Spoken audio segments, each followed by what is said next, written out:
Patuloy ang usapan sa paligid ng Lakers organization dahil sa biglaang pag-angat ni Kobe Bufkin at Drew Timme sa South Bay. Ayon sa ilang analysts, kung magtuloy-tuloy ang dominant form ng dalawang ito, pwede silang makakuha ng regular NBA contract at maging long-term pieces ng Lakers.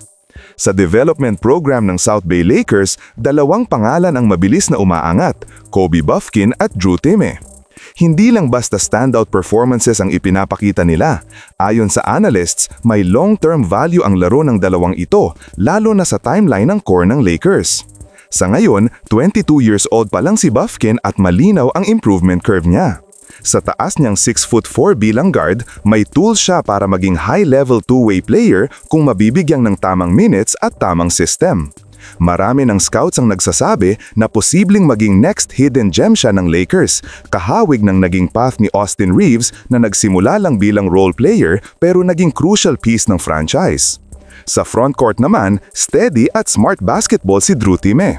Hindi flashy ang laro pero mataas ang IQ, may post fundamentals at may passing vision na swak sa modern offense ng Lakers. Nakikita ng analysts na kung pagsasamahin ang skill set ni Bufkin at Timme, pwede silang maging key support pieces kay Luka Doncic at Austin Reeves na parehong nasa prime timeline ng team. Dahil dito, maraming experts ang nagsasabi seryosong dapat pag-isipan ng Lakers na huwag pakawalan ng dalawang ito. Dagdag pa na pag-uusapan na rin ang depth ng South Bay roster. Ayon sa ilang analysts, may iba pang players na pwedeng umangat tulad ni RJ Davis.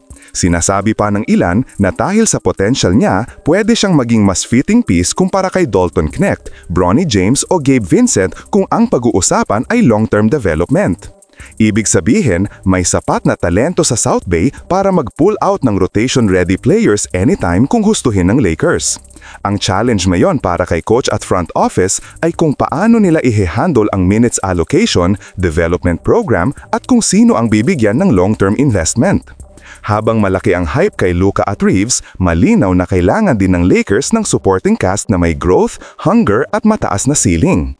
At sa nakikita ngayon, sina Bufkin at Timme ang leading candidates para doon. Kung pagbabasehan ng trajektorya at current momentum, malinaw na may future sa Lakers ang duo ng Bufkin at Timme. Swak sila sa age timeline, team needs at system fit. Kung magpapatuloy ang development at bibigyan sila ng tamang exposure, posible silang maging undervalued assets na pwedeng magbigay ng depth at stability sa rotation. Ang tanong na lang, handa ba ang Lakers mag-commit sa long-term growth nila? I-comment ninyo na lang po sa ibaba ang inyong opinyon at huwag kalimutang mag-subscribe sa aking channel. Maraming salamat po!